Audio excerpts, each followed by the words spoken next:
Next જોઈએ પ્રશ્ન number 20, ધ્વનિની પ્રબળતા. ધ્વનિની પ્રબળતા વિશે થોડી સમજ લઈએ કે જ્યારે અવાજ છે એ કોઈ સાંભળનાર વ્યક્તિ ઉપર પડે ત્યારે કાનની અંદર સંવેદના ઉત્પન્ન થાય છે, સંવેદના પેદા થાય છે.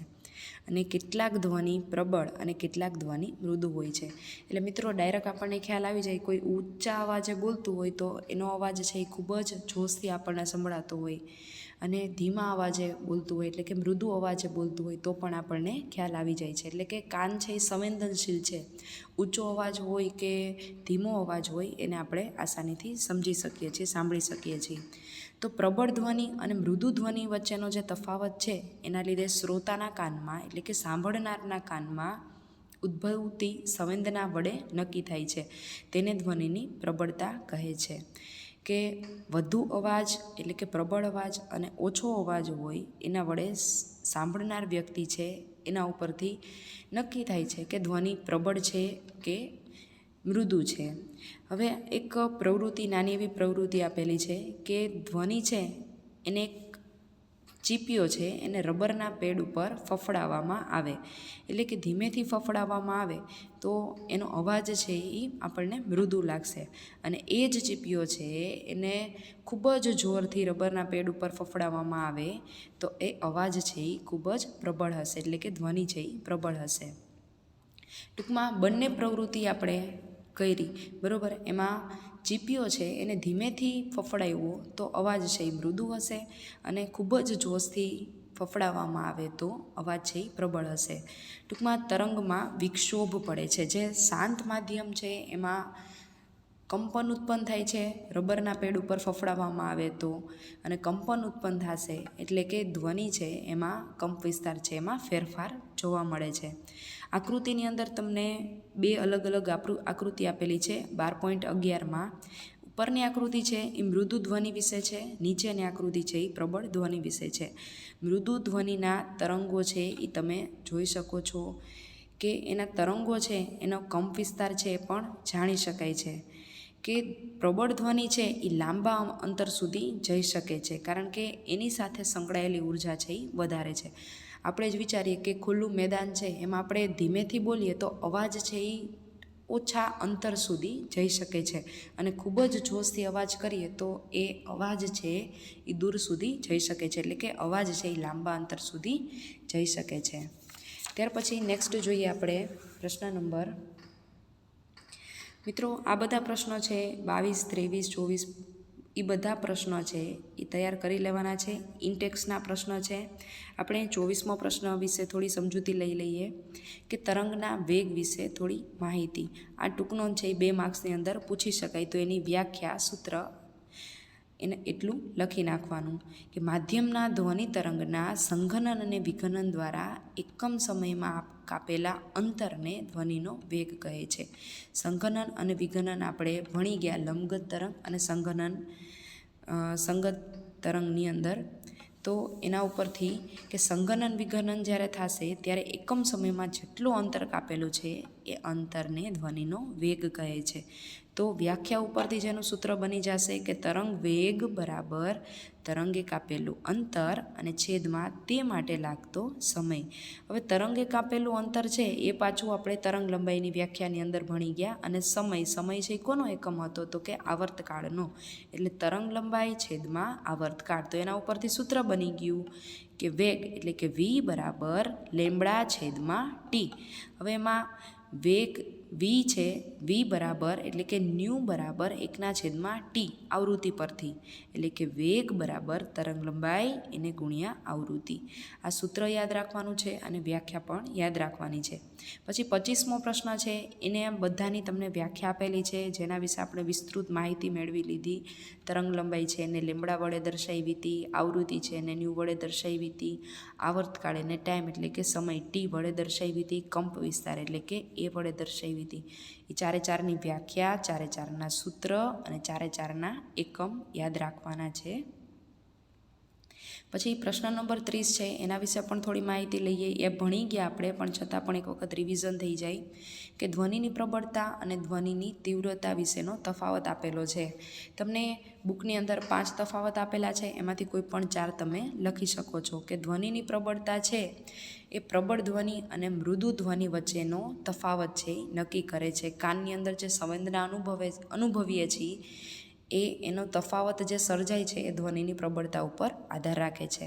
અને ધ્વનિની તીવ્રતા કે ધ્વનિના પ્રસરણની દિશાને લંબરૂપે એકમ ક્ષેત્રફળમાંથી એક જ સેકન્ડની અંદર જેટલી ઉર્જા ઉત્પન્ન થતી હોય એને ધ્વનિની તીવ્રતા કહે છે. એટલે કે એક જ સેકન્ડમાંથી જેટલું ક્ષેત્રફળ હોય એ ક્ષેત્રફળ અંતર્ગત એક સેકન્ડમાં જેટલો અવાજ ઉત્પન્ન થતો હોય એને ધ્વનિની તીવ્રતા કહે છે. ધ્વનિ છે એ સંપૂર્ણપણે કોઈ ચોક્કસ ભૌતિક રાશિ નથી, પણ તેની ચોક્કસપણે એને માપી શકાતી નથી. એટલે પ્રબળતાને માપી શકાતી નથી, પણ ધ્વનિની તીવ્રતા છે એને માપી શકાય છે. ધ્વનિની પ્રબળતા છે એને ડેસિબલ એકમમાં માપવામાં આવે છે, અને ધ્વનિની તીવ્રતા છે એને વોલ્ટ પ્રતિ મીટર સ્ક્વેરમાં માપવામાં આવે છે. હવે જોઈએ પ્રશ્ન નંબર 29. ધ્વનિની તીવ્રતા. ધ્વનિની તીવ્રતા એટલે શું? કે ધ્વનિના પ્રસરણની દિશાને લંબરૂપે એકમ ક્ષેત્રફળમાંથી એટલે કે એક સેકન્ડમાંથી જેટલી ધ્વનિ છે એ ઉત્પન્ન થાય છે અને એકમ સમયમાં એકમ ક્ષેત્રફળની અંતર્ગત એને ધ્વનિની તીવ્રતા કહે છે. તીવ્રતાને આઈ સાઇન વડે દર્શાવવામાં આવે છે. એનો એસઆઈ એકમ છે વોટ પ્રતિ મીટર સ્ક્વેર અથવા તો વોટ ઇન્ટુ મીટરની -2 તીવ્રતા એક ભૌતિક રાશિ છે, એનું માપન થઈ શકે છે, પરંતુ ધ્વનિની પ્રબળતા છે એને માપી શકાતી નથી. ધ્વનિની તીવ્રતા અને ધ્વનિની પ્રબળતા ભલે એકબીજા સાથે સંબંધિત હોય, પણ એ બંને એક નથી. એટલે બંનેનો મતલબ એક થતો નથી. ધ્વનિની પ્રબળતા છે એ કાનની અંદર જે અવાજ સંભળાય છે, જે સંવેદના ઉત્પન્ન કરે છે, એટલે કે મૃદુ અવાજ અને પ્રબળ અવાજ છે એના વચ્ચેનો તફાવત છે એ જાણી શકાય છે. અને પ્રબળતા છે એને માપી શકાતી નથી, પણ ધ્વનિની તીવ્રતા છે એને માપી શકાય છે. ત્યાર પછી આપણે જોઈએ પ્રશ્ન નંબર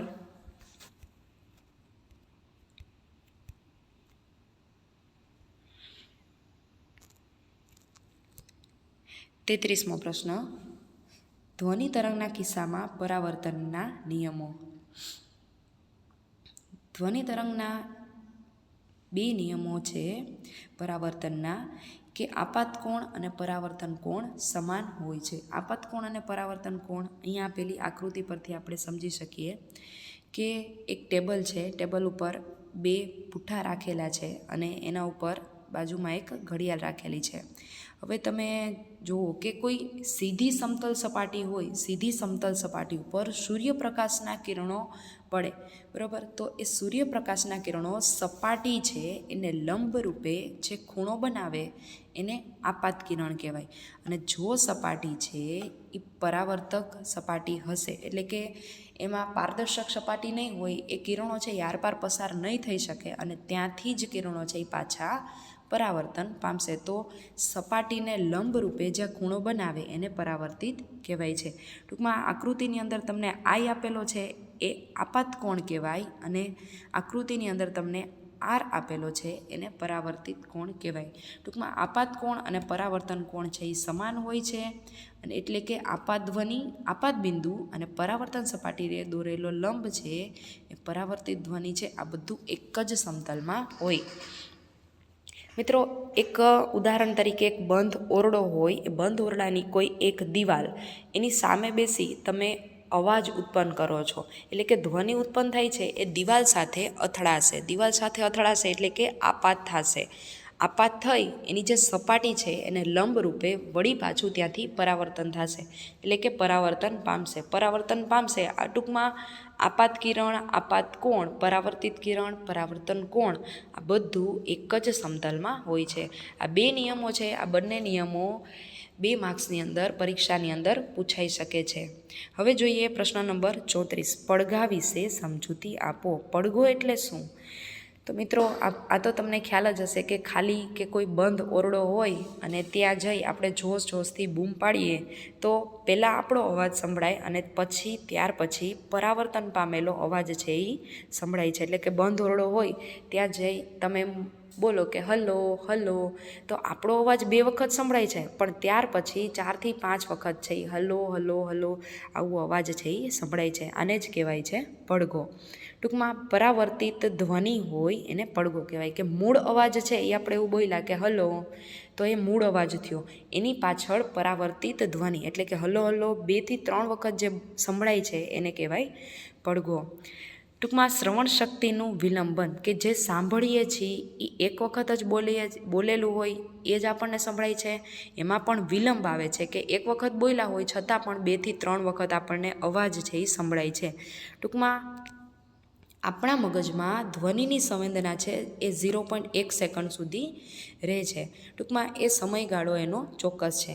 આમ સભાખંડની અંદર કે કોઈ બંધ રૂમની અંદર જે અવાજ ઉત્પન્ન થયેલો છે એ મૂળ ધ્વનિ અને પરાવર્તિત ધ્વનિ વચ્ચેનો સમયગાળો 0.1 સેકન્ડ કે તેથી વધારે હોય તો ત્યારે મૂળ ધ્વનિ અને પરાવર્તિત ધ્વનિ છે એ અલગ સંભળાય છે. ટૂંકમાં આ પરાવર્તિત ધ્વનિને પડઘો કહે છે. ત્યાર પછી છે પ્રશ્ન નંબર 35, અનુરણન. અનુરણન એટલે શું? કે કોઈ મોટા ઓરડામાં કે વક્તા જ્યારે બોલવાનું બંધ કરે અને ત્યારે ફટાફટ તેનો અવાજ છે એ બંધ થતો નથી. એટલે કે થોડો એનો અવાજ છે એ આપણને સંભળાય છે. તો સભાખંડમાં પ્રેક્ષકો છે એ તાળીઓના ગડગડાટ કરતા હોય ત્યારે તાળીઓના ગડગડાટ છે એ બંધ થઈ જાય અને ફરી થોડોક એવો અવાજ છે એ ફરી આપણને સંભળાય છે. એટલે હોલની અંદર કે સભાખંડની અંદર આ અવાજ છે એ થોડા સમય સુધી જળવાઈ રહે છે. ટૂંકમાં એની તીવ્રતા છે એ ખૂબ જ ઓછી ન થાય ત્યાં સુધી એનો અવાજ છે એ સંભળાઈ રહે છે. આને કહેવાય અનુરણન. ટૂંકમાં ધ્વનિ ઉત્પન્ન થવાનો બંધ થાય બાદ વારંવાર પરાવર્તનને લીધે જે ધ્વનિ મળે છે તેને અનુરણન કહે છે. ટૂંકમાં અનુરણન થતું અટકાવવું હોય તો શું કરવું જોઈએ? મિત્રો, આપણે મૂવી જોવા માટે સિનેમા ખંડની અંદર જઈએ છીએ ત્યારે સિનેમા ખંડની અંદર અવાજ છે એ ખૂબ જ જોશથી આવતો હોય છતાં પણ આપણને શબ્દ વચ્ચે જે સ્પેસ છે એ શબ્દનું વારંવાર પરાવર્તન થતું આપણે સાંભળી શકતા નથી. તો એના અટકાવવા માટે શું કરવામાં આવે છે કે થિયેટર હોય કે કોઈ મોટા સભાખંડ હોય, હોલ હોય, એની અંદર શું કરવામાં આવે છે? તો કે હોલની છત તથા દિવાલો ઉપર અવાજને શોષી લે એવા પદાર્થો લગાડવામાં આવે છે, અથવા તો દિવાલો ઉપર આવા પદાર્થો છે એ લગાડવામાં આવે છે. કેવા પદાર્થો? તો કે fibre board, glass wool, rough plaster, આ ઉપરાંત પડદા, આ બધું લગાડવામાં આવે છે જેના લીધે જે હોલની અંદર જે અવાજ ઉત્પન્ન થાય છે એ અવાજ છે એને શોષી લે છે. આ ઉપરાંત હોલની અંદર જે સીટ એટલે કે બેસવા માટેની જે સીટ બનાવવા માટે ઉપયોગ થાય છે એની અંદર પણ આવા શોષક પદાર્થોના ગુણોને આધારે જ એનું પ્લાસ્ટર કે ગ્લાસ વૂલ છે એનો ઉપયોગ કરવામાં આવે છે. ત્યાર પછી આપણે 34મો પ્રશ્ન અને 35મો પ્રશ્ન ખાસ તૈયાર કરી લેવાના છે. મોટા પ્રશ્નની અંદર એટલે કે 3 માર્કની અંદર આ પ્રશ્ન પૂછાય છે પડઘા અને અનુરણન વિશે. હવે ત્યાર પછી જોઈએ પ્રશ્ન નંબર 39મો પ્રશ્ન. 39, 40 અને 41 આ ત્રણેય પ્રશ્ન એક સાથે પરીક્ષાની અંદર 4 માર્ક્સની અંદર પૂછાય છે. એટલે ખાસ તૈયાર કરી લેવાના અને અલગ પણ પ્રશ્ન પૂછાય છે. પહેલાં આપણે 39મો પ્રશ્ન જોઈ લઈએ કે સાંભળવાના વિસ્તાર એના 3 પ્રકાર છે. કયા 3 પ્રકાર? તો કે શ્રાવ્ય ધ્વનિ, અવશ્રાવ્ય ધ્વનિ અને પરાશ્રાવ્ય ધ્વનિ. શ્રાવ્ય ધ્વનિ એટલે શું? તો કે એની અંદર ધ્વનિની આવૃત્તિ આપેલી છે કે અલગ સજીવ હોય, નાના સજીવ હોય, મોટા સજીવ હોય કે કોઈ તરંગો છે, ધરતીકંપને લીધે જે તરંગો આવે છે એ બધાની આવૃત્તિ છે એ અલગ હોય છે. તો શ્રાવ્ય ધ્વનિ છે એની આવૃત્તિ કેટલી છે? તો કે 20 હર્ટ્ઝથી 20,000 હર્ટ્ઝ વચ્ચેની આવૃત્તિ હોય તો એને શ્રાવ્ય ધ્વનિ કહેવાય છે. મિત્રો, આ ધ્વનિ છે એ માનવ કાન માટેની આવૃત્તિ છે. ટૂંકમાં આપણે જે અવાજ સાંભળી શકીએ છીએ એ કેટલો અવાજ હોય? તો કે 20 હર્ટ્ઝથી 20,000 હર્ટ્ઝ વચ્ચેની જે આવૃત્તિ છે એ જ અવાજ આપણે સાંભળી શકીએ છીએ. આ ઉપરાંત 5 વર્ષથી નાની ઉંમરના બાળકો અને કૂતરા જેવા પ્રાણીઓ છે એ 25 કિલો હર્ટ્ઝ સુધીની આવૃત્તિ છે એ સાંભળી શકે છે. ટૂંકમાં માનવ કાન માટેની આવૃત્તિ છે એ 20 હર્ટ્ઝથી 20,000 હર્ટ્ઝ વચ્ચેની હોય છે. એટલે કે ધ્વનિ તરંગની આ આવૃત્તિનો વિસ્તાર છે એને શ્રાવ્ય ધ્વનિ કહેવાય છે, અથવા તો ધ્વનિને શ્રાવ્ય ધ્વનિ પણ કહે છે. ત્યાર પછી પ્રશ્ન નંબર 40 છે અશ્રાવ્ય ધ્વનિ. અશ્રાવ્ય ધ્વનિ એટલે કે 20 હર્ટ્ઝ કરતાં પણ ઓછી આવૃત્તિ ધરાવતા હોય એવી ધ્વનિને અશ્રાવ્ય ધ્વનિ કહે છે. આ અવાજ કોણ સાંભળી શકે છે અથવા તો ઉત્પન્ન કરી શકે છે? તો કે વેલ માછલી અને હાથી છે 20 હર્ટ્ઝ કરતાં પણ ઓછી આવૃત્તિવાળા ધ્વનિ તરંગો ઉત્પન્ન કરી શકે છે. અને ધરતીકંપ વખતે જ્યારે મુખ્ય શોક એટલે કે તરંગ પહેલાં ઉત્પન્ન થતા જે તરંગો અશ્રાવ્ય તરંગો છે કે જ્યારે ધરતીકંપ આવે ત્યારે આ અવાજ છે એ અનુભવી શકીએ છીએ. તો એની આવૃત્તિ કેટલી હશે? તો કે 20 હર્ટ્ઝ કરતાં પણ ઓછી. તો મિત્રો 20 હર્ટ્ઝ કરતાં જે ઓછી આવૃત્તિ ધરાવતા હોય એવો અવાજ છે એ આપણે સાંભળી શકતા નથી.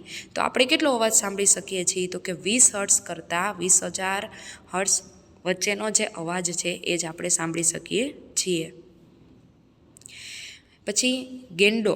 આ પ્રાણી તમે જોયું હશે અથવા તો આ તમે ગૂગલ ઉપર પણ સર્ચ કરીને જોઈ શકો છો કે ગેંડો છે એ 5 હર્ટ્ઝ કરતાં 5 હર્ટ્ઝની આવૃત્તિ ધરાવતા હોય એવી અશ્રાવ્ય ધ્વનિનો ઉપયોગ કરી અને સંપર્ક સ્થાપિત કરે છે. એટલે 5 હર્ટ્ઝ જેટલી આવૃત્તિ ધરાવતો હોય એ અવાજ એ ઓળખી શકે છે, એટલે એને ખ્યાલ આવી જાય છે. એટલે કે ધરતીકંપ હોય એના જે આવૃત્તિ છે એના તરંગોની આવૃત્તિ છે, ભૂકંપ વખતેની આવૃત્તિ એ ગેંડો છે એ ઓળખી શકે છે. પછી છે 41મો પ્રશ્ન પરાશ્રાવ્ય ધ્વનિ. પરાશ્રાવ્ય ધ્વનિ એટલે શું? તો કે 20 હર્ટ્ઝ કરતાં વધારે આવૃત્તિ ધરાવતા હોય એવા ધ્વનિને પરાશ્રાવ્ય ધ્વનિ કહે છે. આ આવૃત્તિ છે એ માનવ કાન છે એ સાંભળી શકતો નથી. તો કોણ સાંભળી શકે છે? તો કે ડોલ્ફિન, પોર્પોઇઝ. મિત્રો ડોલ્ફિન અને પોર્પોઇઝ છે એ વેલ માછલી જેવું જ એક પ્રાણી છે. એટલે કે વેલ માછલીનો જેવો બાહ્ય દેખાવ છે એવો દેખાવ ધરાવતું પ્રાણી છે. પોર્પોઇઝ છે એ સફેદ કલરની એક ફિશ છે. એને પણ તમે ગૂગલ ઉપર જોઈ શકો છો. પોર્પોઇઝ ફિશ લખશો એટલે સફેદ કલરની પણ આ ફિશ હોય છે અને વેલ માછલી છે એના જેવી જ દેખાય છે. આ ઉપરાંત ચામાચીડિયાને પણ તમે જોયું હશે કે વૃક્ષ ઉપર ઊંધું લટકતું પ્રાણી છે. ચામાચીડિયું, પોર્પોઇઝ છે આ બંને સસ્તન વર્ગના પ્રાણીઓ છે. આ ડોલ્ફિન, ચામાચીડિયું અને પોર્પોઇઝ આ ત્રણેય 20 હર્ટ્ઝ કરતાં વધારે આવૃત્તિવાળી જે ધ્વનિ છે એને સાંભળી શકે છે. આ ઉપરાંત કૂતરું, બિલાડી, માછલી અને કેટલાક પક્ષીઓ, કેટલાક જીવજંતુઓ છે એ આ તરંગો છે એ ઉત્પન્ન કરી શકે છે અને એને સાંભળી શકે છે. ટૂંકમાં માનવ કાન છે એ અવાજ સાંભળી શકતો નથી. કૂતરું અને બિલાડી છે એ આ અવાજ સાંભળી શકે છે પણ માનવ કાન છે એ અવાજ સાંભળી શકતો નથી. કે પછી કેટલીક પ્રજાતિના ફૂદાઓની શ્રવણ શક્તિ ખૂબ જ ઊંચી હોય છે, એટલે સાંભળવાની શક્તિ છે એ ખૂબ જ ઊંચી હોય છે. કે આ ફૂદા ચામાચીડિયા દ્વારા ઉત્પન્ન થતા ઉચ્ચ આવૃત્તિના ચી ચી જેવા ધ્વનિને સાંભળી શકે છે. એટલે કે જે અવાજ કરતા હોય એ અવાજ સાંભળી શકે છે અને તેમને પોતાની આસપાસ ઉડતા ચામાચીડિયાની જાણકારી મળી જાય એટલે પોતે પકડાઈ જતા બચી જાય છે. એટલે કે ચામાચીડિયા છે એ આ ફૂદાનો ખોરાક તરીકે ઉપયોગ કરે છે અને જેવો આ ફૂદાને ખ્યાલ આવી જશે કે ચામાચીડિયા છે એના તરંગો છે એ પકડાઈ જશે, એટલે કે એને ખ્યાલ આવી જશે કે અહીંયા ઉપર ચામાચીડિયા છે એ આટા મારતા હોય કે એને ખબર પડી જાય કે હમણાં એ ખોરાકનો ઉપયોગ કરશે એટલે ફૂદા ઉપર અટેક કરે એની પહેલાં જ આ ફૂદાઓ છે એ સંતાઈ જાય છે, છુપાઈ જાય છે. આ ઉપરાંત ઉંદરો છે એ કેટલીક રમતો રમતા હોય છે કે તમે ટોમ એન્ડ જેરી જોતા હશો ત્યારે ઓલું નાની એવી બખોલ હોય, બખોલની અંદર આવા અમુક ઉંદરો છે એ ફટાફટ જાય છે. એટલે કે ઉંદરો આવી તરંગોનો ઉપયોગ કરી અને ઉત્પન્ન કરી અને આવી રમતો રમતા હોય છે.